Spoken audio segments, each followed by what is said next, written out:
Hey Mike. Hi. So one interesting thing that we were speaking about the other day is that you haven't always really liked exercise. Okay, so tell me about that.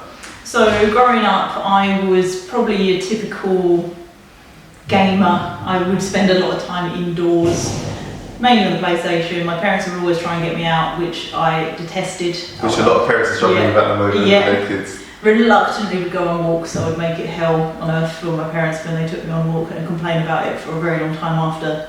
So I really didn't, well, that then continued into my teens, where I spent more time indoors. And I didn't really end up falling in love with exercise until I was probably 18. Would you say that that's probably the state of most young people at this point in time? I believe so, and I think even more so probably after the pandemic, because we've become isolated and we ended up with more online communities. So even though people are maybe more sociable through those means, it probably means that they're stuck indoors a little bit more.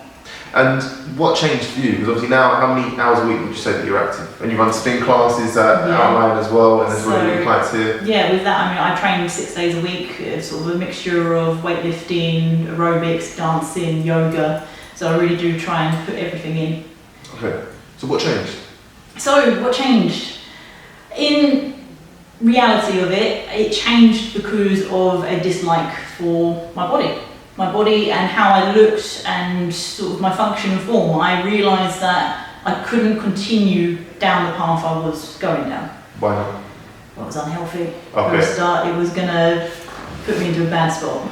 Health is somewhat of like a logical conclusion to make, whereas like, was there more of an emotional conclusion, i.e., like you said, I didn't like how I felt, or I didn't like what I saw? Yeah.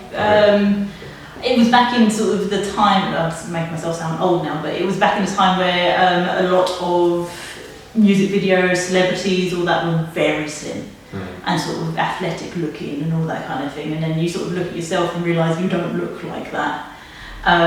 So that's probably what spurred me on the most, was I always wanted to look a particular way, and doing what I was doing wasn't going to get me there. But the issue with going and starting from that point is that if you don't then learn to love yourself through the process, I ended up really, really tiny, and I still didn't like myself.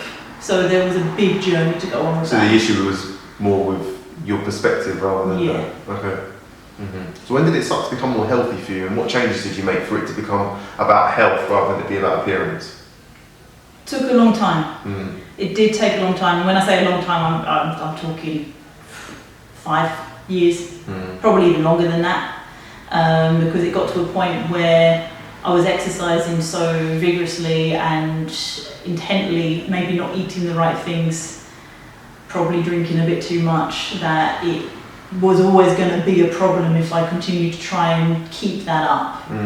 And it did get to a point where I was sort of in mid-20s where that wasn't sustainable anymore, and I started to put the weight back on, that I then literally couldn't look at myself in the mirror. And I think a lot of people struggle with that, no matter sort of what age they get to, is that they try and chase something that they maybe were a lot younger, or at the beginning of their journey, that when that falls apart, you almost become disgusted with yourself. I guess that's probably the best word for it. Because we've spoken about this before, right, as to how much of a motivating factor shame is, right? And shame can have a short-term, very motivational impact, but long-term it's just awful. In fact, most people rebound the other way, they get worse and worse and worse. That's it. But that's also something which you've mentioned with your clients, which is that the shame or the negativity gets them here, but it's the positivity that keeps them, that gets them going, keeps them going. That's it exactly, and that is why I try and tell people, or get them to realise that they need to have,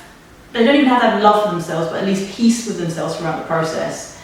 Because if you continue to hate yourself, no matter how small you get, you're not going to see those results. And I think a good example of that is when a lot of women, they'll look back at photos of themselves and be like, oh God, I used to be so slim there. But then they remember in that photo thinking that they looked fat in that photo.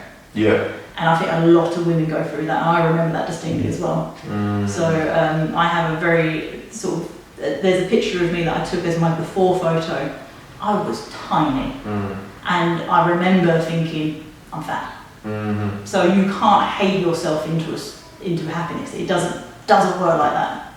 You really sort of got to change that mindset and get to a place that is empowering for you. So would you say then, that being the case and the complexity of that journey, that it is about satisfying things like a checklist, i.e. that I need to focus on where I'm going, not from where I've come from, or I need to focus on positive outcomes rather than negative motivation? Is it like that, or is it more of a case of, like you said, being at peace with yourself and being understanding of yourself and guiding yourself, or getting someone like yourself to guide that person through a journey, through the ups and downs, until they find that they're in a rhythm which they can actually sustain? Yeah, it's a combination really, because like you say, there's got to be a motivator, there's got to be a reason why you do these things, and it's, if you started off completely happy, then there wouldn't be a change, that would just probably be it, and that's fine. And then this is where this whole thing with body positivity and stuff like that sort of is having a bit of a weird impact on people, because they're being told to love their bodies and no matter what it looks like, but then not loving the bodies, and then they're struggling with that. So when you say not loving with their bodies, is that because of okay, so like a common, I suppose, hypocrisy, a hypocritical point would be someone who is trying to love their body, but they're not serving their body at the same time. Is that what you're talking about? Yeah.